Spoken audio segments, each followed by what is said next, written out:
اعوذ باللہ من الشیطان الرجیم بسم اللہ الرحمن الرحیم الحمد للہ رب العالمین الرحمن الرحیم مالک یوم الدین إياك نعبد وإياك نستعين اهدنا الصراط المستقيم صراط الذين أنعمت عليهم غير المغضوب عليهم ولا الضالين.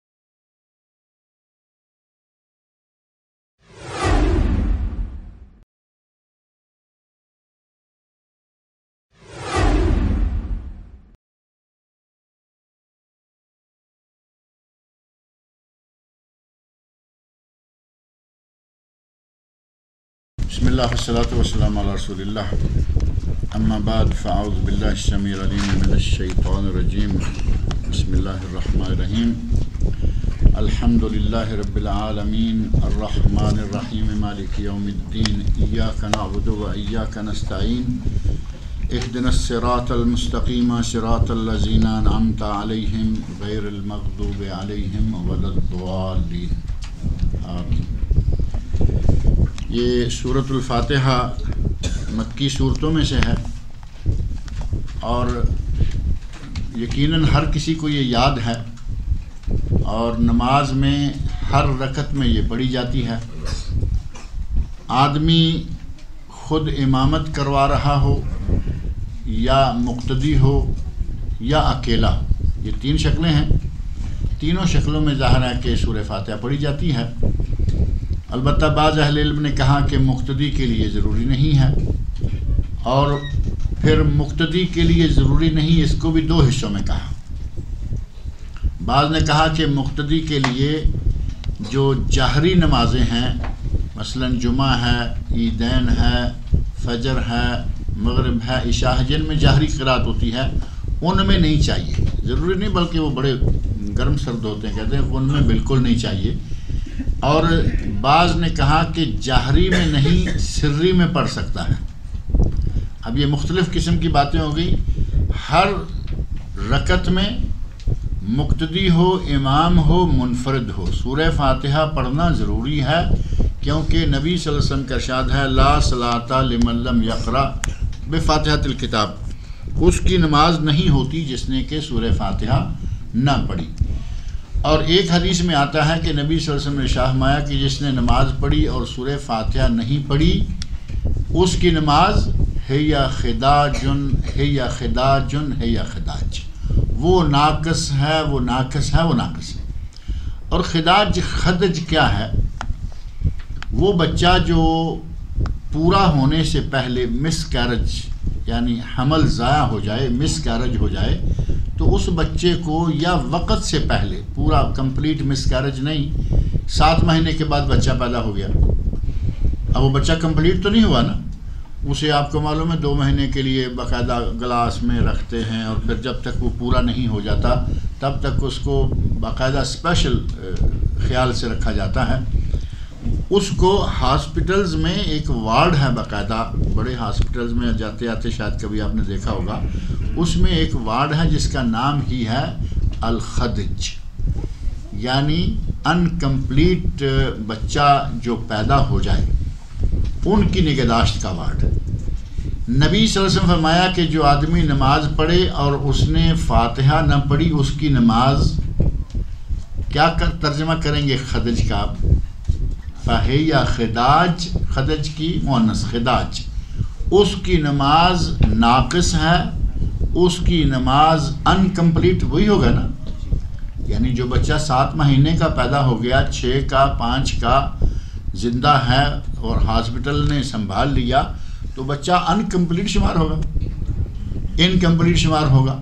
اب وہ بچہ جو ہے وہ ہے خدج یا خداج، اور جو آدمی سورہ فاتحہ نہیں پڑھتا اس کی نماز کی حالت یہ ہوتی ہے۔ اب پھر بھی ہم اڑ رہے ہیں کہ نہیں جی ایسے ہے ویسے ہے، کہتے ہیں جی قرآن کریم میں آیا اذا قرئ القرآن فاذا قرئ القرآن فاستمعوا له وانصتوا لعلکم ترحمون، جب قرآن پڑھا جائے تو سنو، خاموش رہو تاکہ تم۔ جس ذات پر یہ آیت نازل ہوئی اسی ذات نے کہا کہ جب تم امام کے پیچھے ہو تو کچھ نہ پڑھو الا بفاتحۃ الکتاب۔ جب امام کے پیچھے، نبی صلی اللہ علیہ وسلم نے جماعت کرائی،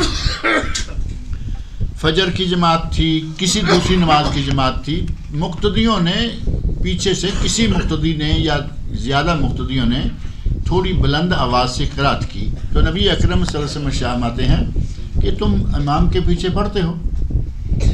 تو صحابہ نے ظاہر بتایا کہ ہاں پڑھا گیا، تو فرمایا میں بھی کہوں مالی انازعو، مختلف الفاظ ہیں کہ میں بھی کہوں کہ مجھے قرآن پڑھنے میں رکاوٹ کیوں ہو رہی ہے یا میری تلاوت میں رکاوٹ کیوں پیدا کی جا رہی ہے۔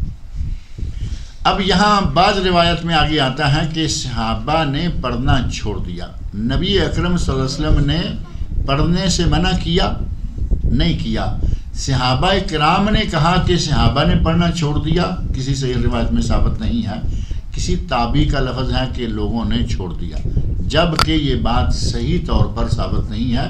نبی اکرم صلی اللہ علیہ وسلم نے فرمایا کہ جب تم کسی امام کے ساتھ نماز پڑھ رہے ہو فلا تقرؤوا شیئا الا بفاتحۃ الکتاب، تم تلاوت نہ کرو، قرآن میں سے کچھ نہ پڑھو سوائے سورہ فاتحہ کے۔ جن پر وہ آیت اتری وہ خود کہہ رہے ہیں کہ فاتحہ پڑھ لو، باقی کوئی تلاوت نہ کرو۔ تو گویا کہ یہ سورہ فاتحہ وہ صورت ہے کہ جس کے بغیر نماز نہیں ہوتی، اور ایک حدیث میں اسی سورہ فاتحہ کو صلاۃ کہا ہے، نبی صلی اللہ علیہ وسلم نے صلاۃ کہا سورہ فاتحہ کو، اور وہ حدیث بھی مشہور و معروف ہے۔ نبی صلی اللہ علیہ وسلم فرماتے ہیں کہ اللہ فرماتا ہے، یہ حدیث قدسی، اللہ فرماتا ہے قسمت الصلاۃ بینی و بین عبدی، میں نے اپنے اور بندے کے درمیان نماز کو تقسیم کر دیا ہے۔ اب یہ حدیث پوری جو ہے وہ ذہن میں رکھیں کہ نماز کس چیز کو کہا جا رہا ہے۔ حدیث میں نماز کس کو کہا گیا؟ قسمت الصلاۃ بینی و بین عبدی، میں نے نماز کو اپنے اور بندے کے درمیان تقسیم کر دیا ہے۔ فَإِذَا قَالَ عَبْدِي الْحَمْدُ لِلَّهِ رَبِّ الْعَالَمِينَ، جب میرا بندہ کہتا ہے کہ سورہ فاتحہ کی پہلی آیت الحمد للہ رب العالمین، تو اللہ کیا کہتا ہے؟ اللہ کہتا ہے کہ میرے بندے نے حامدنی عبدی، میرے بندے نے میری تعریف کی۔ جب وہ کہتا ہے الرحمن الرحیم تو اللہ فرماتا ہے مجدنی عبدی، میرے بندے نے میری بزرگی بیان کی، میری تمجید کی۔ الحمد للہ رب العالمین الرحمن الرحیم مالک یوم الدین، جب وہ کہتا ہے کہ مالک یوم الدین تو اللہ فرماتا ہے کہ میرے بندے نے میری تعریف بیان کی، مجھے مالک یوم الدین قرار دیا اور اقرار کیا اس بات کا۔ اور جب بندہ کہتا ہے ایاک نعبد و ایاک نستعین، ہذا، اللہ کیا فرماتا ہے؟ ہذا بینی و بین عبدی، یہ میرے اور میرے بندے کے درمیان ہے۔ الفاظ بھی واضح ہیں نا، ایاک نعبد، اے اللہ ہم صرف تیری بات کرتے ہیں، و ایاک نستعین، اور صرف تجھ سے مدد مانگتے ہیں، یعنی عبادت ہم کرتے ہیں، مدد تو کرتا ہے، صرف تیری عبادت ہم کرتے ہیں، صرف تجھ سے مدد مانگتے ہیں۔ بندے اور بندہ خدا کے درمیان ہو گئی نا مشترکہ۔ آگے فرمایا جب میرا بندہ کہتا ہے اہدنا الصراط المستقیم صراط الذین انعمت علیہم غیر المغضوب علیہم ولا الضالین، تو یہ میرے بندے کے لیے ہے، ولعبدی ما سأل، اور میرے بندے کو وہ ملے گا جو اس نے مانگا۔ اب حدیث ختم ہو گئی، اور حدیث کے شروع میں کیا کہا گیا ہے؟ صلاۃ تقسیم ہو گئی آدھی آدھی، قسمت الصلاۃ یا قسمت الصلاۃ بینی و بین عبدی، میرے اور بندے کے درمیان تقسیم ہو گئی نماز آدھی آدھی۔ اور سورہ فاتحہ ختم ہوئی اور حدیث ختم ہو گئی، تو معنی یہ ہوا کہ سورہ فاتحہ کا نام ہی صلاۃ ہے۔ جب سورہ فاتحہ ہی کوئی نہ پڑھے گا تو اس کی صلاۃ ہوئی نہیں۔ ابھی سلسلہ آپ کی اس کتاب میں اور ان درس کی کتابوں میں میرا خیال ہے 7 میں ہی یہی رنگ دیا گیا ہے، اور ہے کہ صلاۃ کو نماز نہ کہیں، روزے کو صوم کو روزہ نہ کہیں، یعنی وہی الفاظ جو عربی میں استعمال ہوئے ہیں وہی رکھے جائیں، کیونکہ نماز شاید نمسکار یا نمسکارم کوئی ہندی ہے نا، وہ کہتے ہیں کہ شاید وہ ادھر سے نکالا گیا ہے، صوم کا روزہ ہے تو یہ کہیں فارسی، ٹھیک ہے۔ ہمارے یہاں چونکہ نماز ہم نماز کو کہتے ہیں، ہم نمسکارم جانتے ہی نہیں ہیں، اور روزہ روزے کو ہی کہتے ہیں، صوم کو ہی کہتے ہیں۔ بہرحال اس حدیث کو سمجھنے کے لیے آپ دیکھیں کہ صلاۃ کہا کسے گیا؟ سورہ فاتحہ کو، اور جو سورہ فاتحہ نہیں پڑھتا اس کی صلاۃ ہوئی؟ اس کی صلاۃ ہے ہی نہیں۔ نبی اکرم صلی اللہ علیہ وسلم ارشاد فرماتے ہیں، آپ بیٹھے ہوئے ہیں، اوپر سے تڑتڑاہٹ کی آواز آئی تو فرمایا کہ ایک دروازہ آسمان کا کھلا ہے جو آج تک کبھی نہیں کھلا تھا، آج پہلی مرتبہ کھلا ہے۔ اس کے بعد فرمایا کہ اس دروازے سے ایک فرشتہ نازل ہوا ہے جو آج تک کبھی آسمان سے نازل نہیں ہوا تھا، اور پھر فرمایا کہ وہ فرشتہ جو ہے وہ اپنے ساتھ کیا لے کے آیا ہے؟ سورۃ الفاتحہ اور سورہ بقرہ کی آخری آیتیں۔ سورہ فاتحہ کو اتنا مقام ہے کہ یہ جبرائیل امین کے ساتھ وہ فرشتہ آ رہا ہے جو کبھی پہلے نہیں آیا، پہلی مرتبہ سورہ فاتحہ لے کر آئے، اور وہ دروازہ کھلا اس کے نیچے آنے کے لیے جہاں سے کبھی اس سے پہلے وہ دروازہ کسی کے لیے کھلا نہیں۔ اتنی اہم چیز اور ہم اسے صرف اپنے جھگڑوں میں آ کے چھوڑ دیں۔ جھگڑوں میں چھوڑنے والی بات ہے نا، نہیں جی ہمارا امام نہیں مانتا، ہمارے مولوی نہیں مانتے۔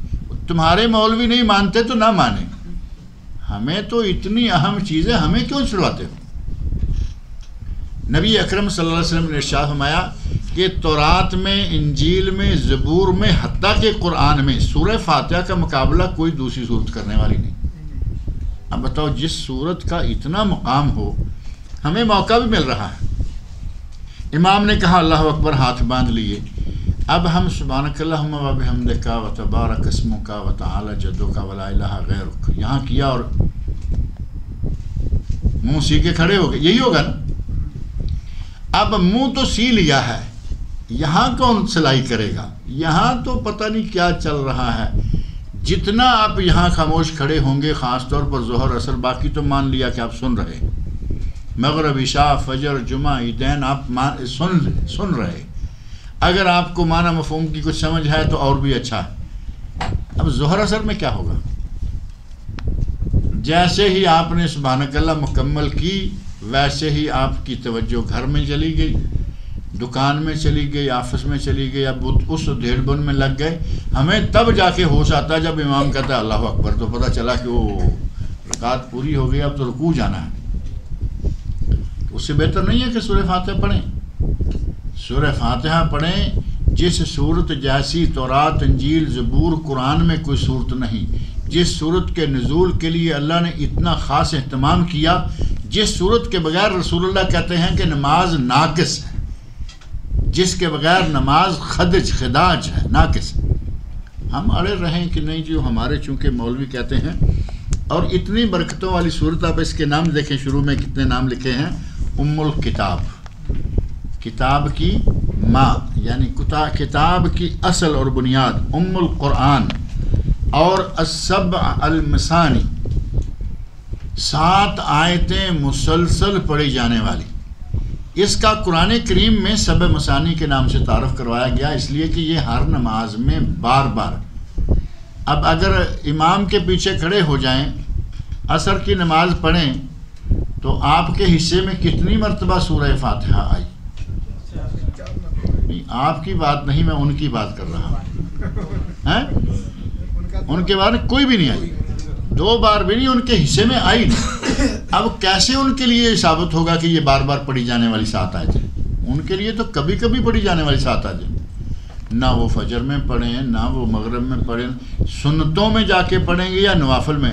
اور نماز جو ہے وہ تو جہاں بھی نماز کی بات آتی ہے اصل معنی مراد وہاں فرائض ہی ہوتے ہیں، اور یہ فرائض باجماعت پڑھیں، کیونکہ ورکعوا مع الراکعین حکم ہے کہ باجماعت نماز پڑھو. باجماعت نماز پڑھیں، 5 نمازوں کے جتنے فرائض ہیں سارے فرائض میں مقتدی سورہ فاتحہ نہیں پڑھی گا. اس کے لیے تو قرآن کی آیت ثابت ہی نہیں ہوتی. بار بار پڑھی جانے والی 7 آیتیں، یہ قرآن کریم کے اندر نام ہے سورہ فاتحہ کا. اور یہ ثابت تب ہوگا جب آپ ہر نماز میں ہر رکعت میں سورہ فاتحہ پڑھیں گے، فرض ہو، نفل ہو، سنت ہو، وتر ہو، امام ہو، مقتدی ہو یا منفرد ہو، ہر نماز میں سورہ فاتحہ پڑھنی ہے. اسی کا نام القرآن العظیم ہے، اسی کا نام الصلاح ہے، جیسا کہ ابھی میں نے تفصیل سے وہ حدیث بیان کر دی ہے. اسی کا نام شفا بھی ہے. شفا سورہ فاتحہ پڑھ کر دم کریں، بہترین. صحابہ کرام نے دم کیے، ایسے کئی پہلے ذکر کیے گئے ہیں واقعات. ایک آدمی پاگل، اس کو زنجیروں میں جکڑا ہوا ہے، صحابی نے غالباً حضرت یہ ہیں حضرت عبداللہ بن جریر یا جریر بن عبداللہ رضی اللہ عنہ راوی جو ہیں، وہ کہتے ہیں کہ آدمی کو زنجیروں میں جکڑا ہوا ہے اور اس پہ دم کرنے والے نے 3 دن دم کیا اور پڑھا کیا؟ سورہ فاتحہ صرف. اور وہ آدمی جسے زنجیروں میں جکڑ کر باقاعدہ باندھ کے رکھا ہوا تھا، 3 دن کے بعد آدمی تندرست و توانا ہو گیا. اتنی مبارک ہے کہ اس میں بیماریوں کی شفا بھی ہے، شافیہ اور شفا یا شافیہ اور الکافیہ. سورہ فاتحہ کو کافیہ کیوں کہا جاتا ہے؟ یعنی یہ ایک رکعت کی قراءت کے طور پر، تلاوت کے طور پر اکیلی کافی ہو جاتی ہے. سورہ فاتحہ کفایت کر جاتی ہے دوسری آیتوں یا صورتوں سے، دوسری کوئی صورت فاتحہ سے کفایت نہیں کرتی. آپ نماز پڑھنے لگے، آپ ان اختلافی مسائل کو چھوڑ دیں، آپ نماز پڑھنے لگے، آپ اکیلے ہیں، اکیلے میں تو کسی کا کوئی اختلاف نہیں نا کہ ہر کسی کو فاتحہ پڑھنی ہے، اکیلے میں کوئی اختلاف نہیں. اختلاف امام میں بھی نہیں، اختلاف ہے صرف مقتدی بیچارے کے لیے کہ وہ نہ پڑھے گا، اسے سبع مثانی پورا نہیں ہونے دینا. اکیلے نماز پڑھنے لگے اور آپ نے سورہ فاتحہ پڑھنے کی بجائے سورہ یاسین شروع کر دی، سورہ ملک شروع کر دی، سورہ کاف شروع کر دی. کیا خیال ہے وہ رکعت آپ کی ہو جائے گی؟ نہیں ہوگا، وہ رکعت نہیں ہوگی. سورہ فاتحہ کی جگہ دوسرا قرآن پڑھیں گے، وہ رکعت شمار نہیں ہوگی.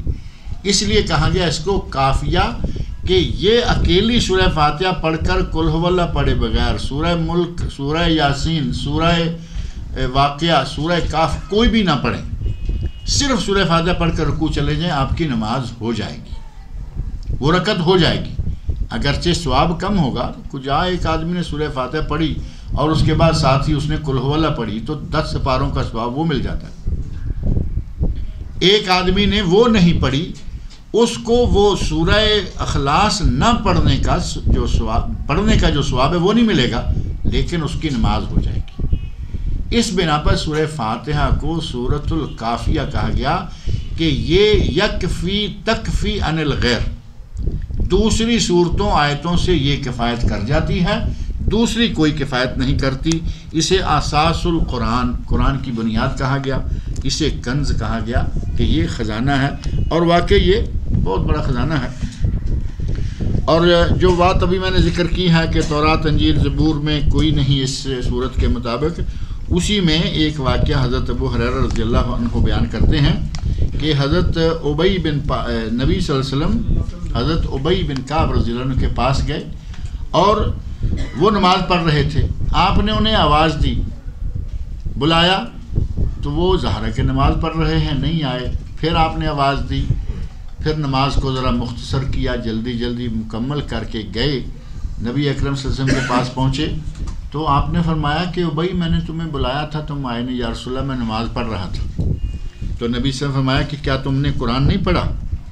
اور وہ قرآن کریم کی آیت جو سورۃ الانفال آیت نمبر 24 ہے، سورۃ الانفال آیت نمبر 24، فرمایا کہ تم نے قرآن میں یہ نہیں پڑھا یا ایھا الذین آمنوا استجیبوا للہ والرسول اذا دعاکم لما یحییکم، اے ایمان والو جب تمہیں اللہ اور اللہ کا رسول اس بات کی طرف بلائے جس میں تمہارے لیے حیات ہے، جس میں تمہارے لیے حیات ہے، زندگی ہے، یعنی دین جو ہے یہ ہمارے لیے زندگی ہے، اللہ اور اللہ کے رسول کا کلام ہمارے لیے زندگی ہے۔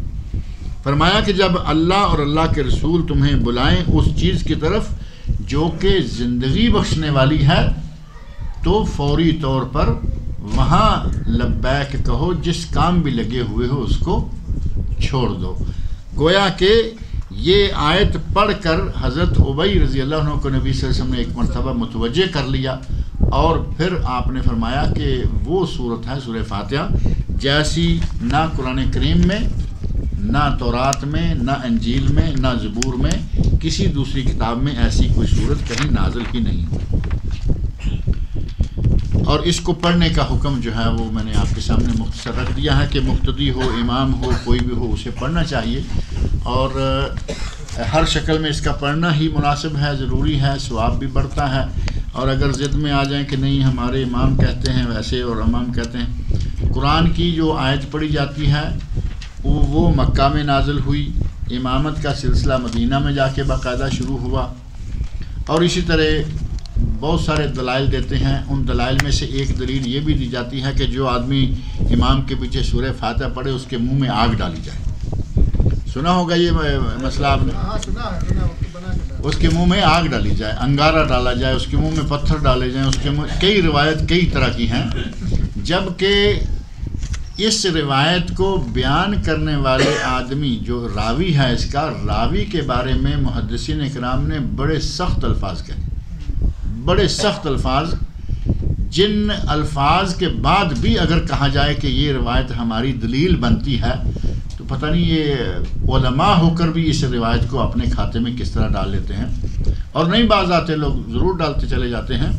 ابھی پچھلے ہفتے بھی یہ روایت جو ہے وہ ذکر کی گئی تھی، جبکہ بعض علماء نے، بعض صوفیاء نے، بعض پیروں نے، بعض لوگوں نے جو کہ سورہ فاتحہ کے نہ پڑھنے کے قائل ہیں، یعنی ان کے ہیں، ہمارے نہیں، ان کے ہیں، نہ پڑھنے کے قائل ہیں، اس کے باوجود کہا کہ میری نماز جنازہ فلاں عالم پڑھائیں۔ کیوں یہ بات کہی؟ کہ فلاں عالم سورہ فاتحہ جنازہ میں بھی پڑھتے ہیں، کہا کہ میری خود نہ پڑھنے والوں میں سے ہیں، عقیدتاً وہ سورہ فاتحہ نہ پڑھنے والی پارٹی سے ہیں، لیکن کہتے ہیں کہ میری جنازہ کی نماز جو ہے فلاں پڑھائے، تاکہ کم از کم نماز جنازہ تو مکمل شکل میں آ جائے۔ اور نظام الدین اولیاء بڑی معروف بزرگ شخصیت گزرے ہیں، دہلی میں ان کا بڑا مزار ہے، اب مزار بنانے والے جانے اور دوسرے جانے، ان کے اپنے فتوے بعض بڑے اچھے اچھے نظر آتے ہیں۔ ان سے اور بعض دیگر پیر ٹائپ لوگوں سے کہا گیا کہ سورہ فاتحہ پڑھنے والے کے بارے میں یہ کہا گیا ہے کہ جو سورہ فاتحہ مقتدی ہو کر امام کے پیچھے پڑھے اس کے منہ میں انگارہ ڈالا جائے۔ وہ کہتے ہیں کہ نبی صلی اللہ علیہ وسلم فرما رہے ہیں کہ جو شخص سورہ فاتحہ نہ پڑھے اس کی نماز نہیں، لا صلاۃ، یہاں ہے لا صلاۃ، اور وہاں ہے جو شخص یہ کہے کہ سورہ فاتحہ پڑھنی ہے مجھے تو اس کے منہ میں انگارہ ڈالا جائے۔ وہ کہتے ہیں کہ میرے منہ میں انگارہ ڈال دیا جائے مجھے یہ گوارا ہے، لیکن قیامت کے دن یہ کہا جائے تیری نماز نہیں ہوئی، مجھے یہ گوارا نہیں۔ بات سمجھ میں آتی ہے یا نہیں؟ قیامت کے دن یہ کہا جائے کہ تیری نماز نہیں ہوئی، مجھے یہ گوارا نہیں، تو سارے عمل برباد ہو گئے۔ اور اگر میرے منہ میں انگارہ کو ڈالتا ہے تو ڈالتا رہے۔ اس کا معنی یہ ہوا کہ یہ جعلی اور من گھڑت قسم کی روایت لوگوں کو ممبر پہ کھڑے ہو کے اگر یہاں آپ لوگوں کو میں کہوں کہ سورہ فاتحہ نہیں پڑھنی، امام ہو وہی کافی ہے، اس نے جو پڑھ دی اسی میں کفایت ہے، تو ساتھ ہی میں یہ بھی چٹکلا چھوڑ دوں جس کو حدیث کے نام سے حدیث کی کتابوں میں ذکر کیا گیا ہے، اور محدثین کہہ رہے ہیں کہ ایسی کوئی حدیث صحیح نہیں ہے، یہ بھی چھوڑ دیا جائے کہ حدیث میں آیا، نبی نے فرمایا. پہلی بات تو یہ ہے کہ ایسی بات کو نبی صلی اللہ علیہ وسلم نے فرمایا کہنا ہی جائز نہیں ہے. نبی نے فرمایا کہ جو آدمی سورہ فاتحہ پڑھتا ہے امام کے پیچھے، اس کے منہ میں آگ کا انگارہ ڈالا جائے تو ظاہر ہے کیا آپ بھی گھبرا جائیں گے نا. مجھے بھی ڈر آنے لگتا ہے، لیکن آپ بھی یقین کریں اور مجھے یقین ہے کہ یہ جعلی روایت ہے، اس کا کوئی سر پیر نہیں ہے. سورہ فاتحہ امام کے ساتھ پڑھنی چاہیے اور انشاءاللہ اسی میں خیر و برکت ہے. باقی یہ جو کہا جاتا ہے کہ من کان لہ امام فقراۃ الامام لہ قراءۃ، ایک روایت بیان کی جاتی ہے سنن ابن ماجہ کی، تو اس کا مفہوم جو ہے اس کے اب ان کے دلائل کو اگر ذکر کریں تو بات کافی لمبی ہو جائے گی، ہمارا وقت کافی ہو رہا ہے. من کان لہ امام، جس کا کوئی امام ہو، فقراءتہ لہ قراءۃ، اس کا مفہوم ایک یہ بھی ہے کہ اگر کسی کا امام ہے تو اس کی قراءت اس کے لیے ہے، اس کی قراءت اس کے لیے ہے. اب اس کو چاہے مقتدی کی طرف لے جائیں چاہے امام کی طرف لے جائیں، جس چیز میں احتمال ہو وہ دلیل کے لیے قاطع نہیں رہتی. اذا ورد الاحتمال بطل الاستدلال، یہ قاعدہ ہے فقہ کا کہ اگر کسی دلیل کے میں احتمال ہو جائے کہ یہ معنی بھی ہو سکتا ہے یہ بھی، تو اس کو آپ فائنل درجہ نہیں دے سکتے. ہمیں آپ اور دلیل چاہیے، اور باقی دلیلیں بتا رہی ہیں کہ سورہ فاتحہ کے بغیر نماز نہیں ہوتی. لہٰذا اس موضوع پہ طویل باتیں موجود ہیں، لکھی ہوئی کتابیں موجود ہیں. ہماری اس موضوع پر ایک کتاب چھپنے کے قریب ہے، انشاءاللہ وہ بھی آپ کو مہیا کر دیں گے. اللہ تعالیٰ مجھے اور آپ سب لوگوں کو قرآن کریم پڑھنے، سننے، سمجھنے اور اس کے احکام پر عمل کرنے کی توفیق عطا فرمائے. سورۃ الفاتحہ کے اپنے جو کلمات ہیں الحمدللہ رب العالمین سے، ان کا ترجمہ اور تفسیر جو ہے انشاءاللہ اگلے درس میں شروع کریں گے. احکام و مسائل طلاق کے سلسلہ میں مسائل و احکام جو ہیں ان پر مشتمل، اور اسی میں طلاق، خلا اور تنسیخ نکاح، یہ سارے مسائل آگے ہیں. اور مالک اور مزدور، ان دونوں کے تعلقات اور مزدور کی مزدوری، مالکوں کے ظلم، یہ 2 DVDs ہیں، درس ہیں جو ان کے پاس آپ کو ابھی بعد میں مل جائیں گے. جس کو چاہیے وہ لیتے جائیے. زبانی سوال کوئی پوچھ رہے تھے؟ جی فرمائیے. نماز پڑھ رہے ہیں، امام صاحب کے پیچھے جماعت کنٹینیو کرنا چاہتے ہیں، وہ رکوع میں جا کے سورہ فاتحہ نہ پڑھ، وہ رکعت ہو، کیوں نہیں پڑھ سکے؟ پہلی بات تو یہ بتائیے، کیوں نہیں پڑھ سکے آپ لیٹ آئے. اچھا آپ لیٹ آئے، آپ سورہ فاتحہ نہیں پڑھ سکے، تو اس کا مطلب یہ کہ آپ کی 2 چیزیں چھوٹ گئیں. تشریف رکھیں، آپ کا قیام بھی چھوٹ گیا، اور قیام ہر رکعت کا رکن ہے. قیام بھی چھوٹ گیا، سورہ فاتحہ بھی چھوٹ گئی. جن لوگوں کے نزدیک، جن ائمہ اور علماء کے نزدیک سورہ فاتحہ کا پڑھنا ضروری ہے، ان کے نزدیک اگر کوئی رکوع میں آ کے ملتا ہے تو اس کی وہ رکعت شمار نہیں ہوتی، اسے وہ رکعت دوبارہ پا لینی چاہیے. اور دوسرے جو کہتے ہیں کہ سورہ فاتحہ ضروری نہیں ہے، وہ کہتے ہیں کہ اس کی وہ رکعت ہو گئی. بہرحال یہ دونوں نظریات موجود ہیں، اور امام بخاری رحمۃ اللہ علیہ، امام سبکی اور امام بیہقی اور شافعیہ، ان سب کے نزدیک جو رکوع کی رکعت ہے وہ رکعت نہیں ہوتی. جو شافعیہ محدثین ہیں، اور اس سلسلے میں باقاعدہ کتابیں موجود ہیں. امام بخاری رحمۃ اللہ علیہ کی کتاب ہے، اور اسی طرح امام بیہقی کی ہے، سبکی کی ہے. اس میں پوری بحثیں موجود ہیں کہ مدرک رکوع کی رکعت نہیں ہوتی. بعض چونکہ دوسرے علماء، بلکہ یہ کہیں کہ اکثر علماء کہتے ہیں ہو جاتی ہے. اس کے دلائل کیا ہیں، یہ بات جو ہے کافی تفصیل طلب ہے. کسی موقع پہ انشاءاللہ جمعہ پڑھیے ہمارے ساتھ، وہاں تفصیل سے بات کریں، کیونکہ یہاں ذرا ٹائم کی پابندی ہے. لکھا ہے کہ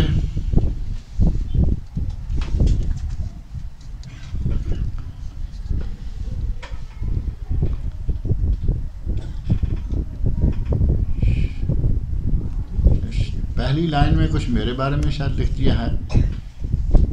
بہرحال سوال کچھ اس طرح کا ہے کہ شوہر بیوی کو اگر کہے کہ تو اپنے گھر سے، یعنی بیوی حافظ قرآن ہے اور شوہر جو ہے وہ کچھ غلط سلط باتیں کر رہا ہے یا گھر سے نکال رہا ہے، تو اللہ تعالیٰ ایسے شوہروں کو ہدایت عطا فرمائے جن کو اپنی خوش قسمتی کا اصل میں اندازہ ہی نہیں لگتا.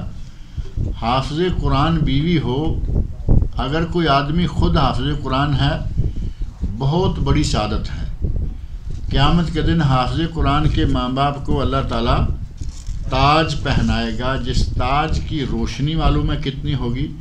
اس تاج کی مالک جس کے ماں باپ کو تاج پہنایا جائے گا، آپ کی وہ غلام ہے، خادمہ ہے، ان معنوں میں غلام نہیں کہ آپ نے خرید کے لی ہے، یعنی آپ کی خدمت کرتی ہے، آپ کا گھر چلاتی ہے، بیوی آپ کی ہے، بچے آپ کے پالتی ہے، گھر سنبھالتی ہے، خدمت کرتی ہے، اور آپ اس کی قدر بحثیت حافظ قرآن اگر نہ بھی جانیں تو ایک بیوی کی حیثیت سے تو جانیں. نبی صلی اللہ علیہ وسلم ارشاد فرما رہے ہیں الدنیا کلھا متاع وخیر متاع الدنیا المرأۃ الصالحہ.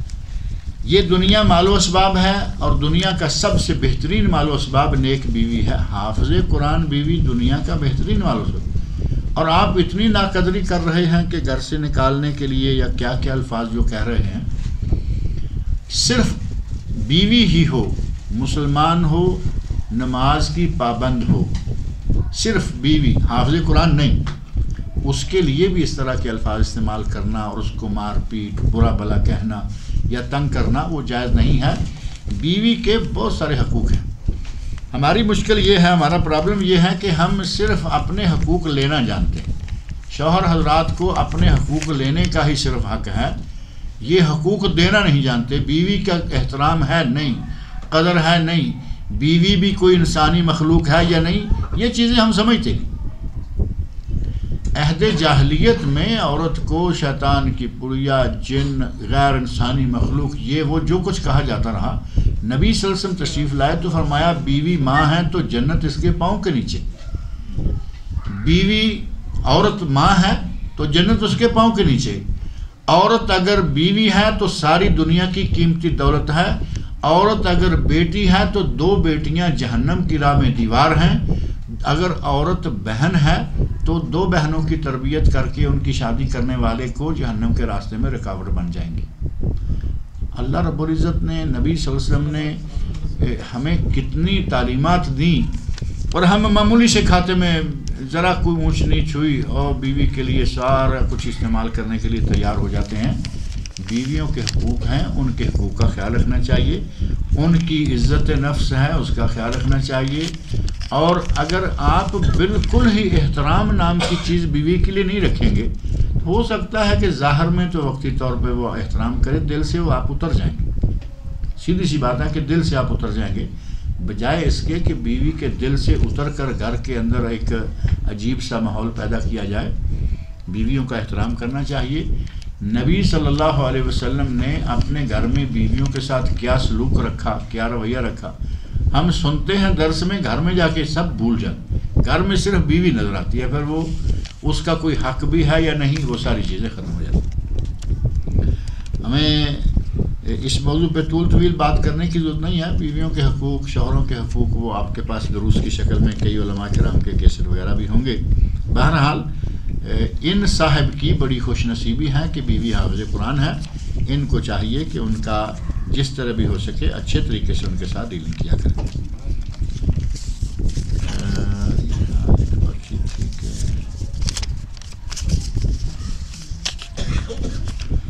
لکھا ہے کہ میری والدہ کی صحت ٹھیک نہیں ہے، دعا کریں کہ اللہ رب العزت ان کی والدہ کو شفائے کاملہ و عاجلہ عطا فرمائے. کسی بھی مرحوم کے لیے قرآن پڑھ کر بخشوانا کیا یہ حدیث سے ثابت ہے؟ پہلے نمبر پر تو کسی کو مرحوم کہنا ہی ثابت نہیں ہے. اب یہ تو ہم کہتے رہتے ہیں، کسی کو مرحوم کہنا کا معنی یہ کہ اس پر رحمت ہو گئی اور وہ جنت میں داخل ہو گیا. کیا ہمیں معلوم ہے یہ بات؟ مشہور ہے مرحوم نے یہ فرمایا تھا، مرحوم ایسا کرتے رہے، مرحومہ ایسے کر گئے.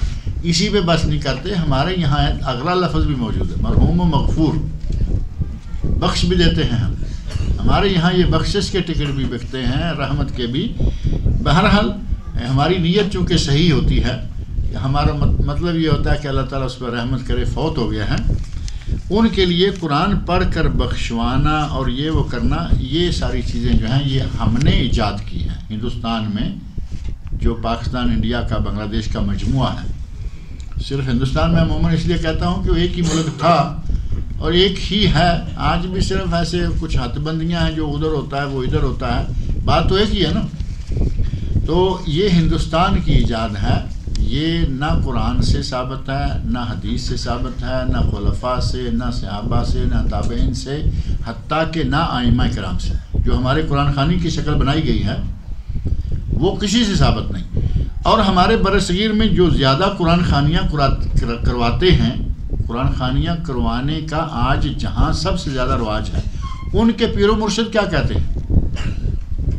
احمد رضا خان صاحب جو فاضل بریلوی معروف ہیں، مکتب فکر بریلوی کے بانی وہ ہیں مولانا احمد رضا خان صاحب. وہ کہتے ہیں کہ اگر اجرت پر قرآن پڑھا جائے تو پڑھنے والا بھی گناہ گار اور پڑھانے والا بھی گناہ گار، دونوں مارے گئے نا. مرید کہتا ہے کہ حضرت اگر اجرت طے نہ ہو، یعنی اجرت کوئی طے نہیں کی، حالانکہ اجرتیں عموماً طے ہوتی ہیں. قبرستان میں لے گئے، 1 مہینہ کے لیے لائٹیں لگائیں، قرآن کی قاری صاحب بھی 1 مہینہ کے لیے باقاعدہ وہاں سروس شروع کر دیتے ہیں. تو وہ کیا سمجھتے ہیں کہ قاری صاحب مہینہ بلا وجہ وہاں بیٹھے رہیں گے، کچھ لیں گے نہیں. وہ اتنے خدائی خدمت گزار قاری صاحبان کہاں سے آ گئے کہ مہینہ بھر پورا آپ کے مردے کے لیے پڑھیں اور بعد میں ٹینٹ بھی اکھاڑیں اور بجلی بھی نکالیں اور اپنے گھر میں آ کے بیٹھیں. یہ اجرت پہ ہی ہوتا ہے. لیکن مقتدی نے کہا کہ اگر اجرت طے نہ ہو تو مولانا احمد رضا خان کا فتویٰ موجود ہے. وہ کہتے ہیں اگر یہ معلوم ہو کہ قرآن خوانی کے بعد شیرینی بٹے گی تو بھی پڑھنے والا گناہ گار اور پڑھانے والا گناہ گار. اب بتائیے کہیں بغیر شیرینی کے قرآن ہوتا ہے؟ شیرینی کا معنی یہی نہیں ہے کہ مٹھائی ہی ہو. بریانی بھی تو شیرینی کے خاتے میں آئے گی.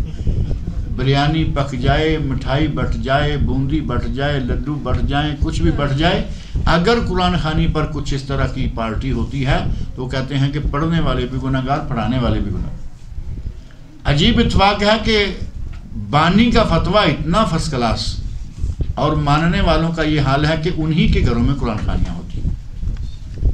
اللہ تعالیٰ ان کو ہدایت عطا فرمائے. اگر والدین ہیں، انہوں نے اپنے بیٹے کو قرآن سکھلایا، پڑھایا، اس پہ لگایا، تو والدین کو بغیر ارادے کے ثواب جائے گا. استاد نے پڑھایا بغیر ارادے کے، بغیر ان آفیشل کارروائیوں کے، ثواب جائے گا. ان آفیشل کارروائیوں سے اب پڑوسی آ کے قرآن پڑھیں گے، وہ میرے باپ کے کیا لگتے ہیں؟ کیا خیال ہے؟ پڑوسی آئیں گے وہ بریانی کے لیے آ رہے ہیں، وہ آئیں گے مٹھائی کے لیے آ رہے ہیں، ان کو کوئی اتنا اندر والی بات نہیں ہے کہ وہ بڑے اندر سے ہمدرد ہیں اس لیے آئے ہیں. رواج ہے، آج وہاں سے منگوایا، یہاں مٹھائی بٹ رہی ہے، آج یہاں والے وہاں جا رہے ہیں، وہاں والے وہاں. ہمارے تو قرآن خوانیوں کا باقاعدہ ایک سرکل ہوتا ہے نا. اور پھر جس کا مردہ جتنا مالدار اتنی قرآن خوانیاں بڑی. یہ بھی ایک الگ سے سسٹم ہے. اور قرآن خوانی کا آج تو ایک نیا سسٹم نکل آیا ہے. آج کل چونکہ ہر چیز ڈیجیٹل اور ہر چیز آٹومیٹک اور ہر چیز سفری جس کو کہتے ہیں نا، ریڈی میڈ سفری. آج کل ریڈی میڈ سفری کا کھاتا بڑا کھل گیا ہے. آدمی فوت ہوا، رحمت اللہ خان صاحب نے مسجد میں کھڑے ہو کر مجھے یہ بات بتائی. اللہ تعالیٰ ان کو صحت و عافیت سے رکھے. بنگلور میں ہیں آج کل، وہ چھوڑ گئے یہاں سعودی عرب کو. تو کہتے ہیں کہ میں پاس کھڑا ہوں، ایک آدمی کا کوئی عزیز فوت ہو گیا اور شاید ان کی رشتہ داری میں ہے وہ بھی.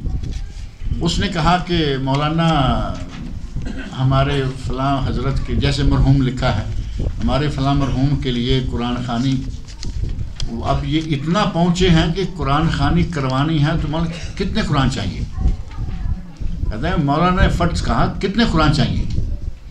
اب آدمی کہتا ہے جی ہمیں 5 قرآن چاہیے، تو آپ کو ریڈی میڈ قرآن ملے گا. آپ کو اب پڑھوانے کی اور بٹھوانے کی اور روٹی کھلانے کی، لیکن ایک قرآن کتنے کا ملے گا یہ آپ کو سودا کرنا ہوگا مولوی صاحب سے. باقاعدہ قرآن کو بیچا جا اس طرح تلاوت کر کے کہتے ہیں ہم نے رکھے ہوئے. اب بتائیے کہ مولوی صاحب نے کہاں رکھا ہوا ہوگا؟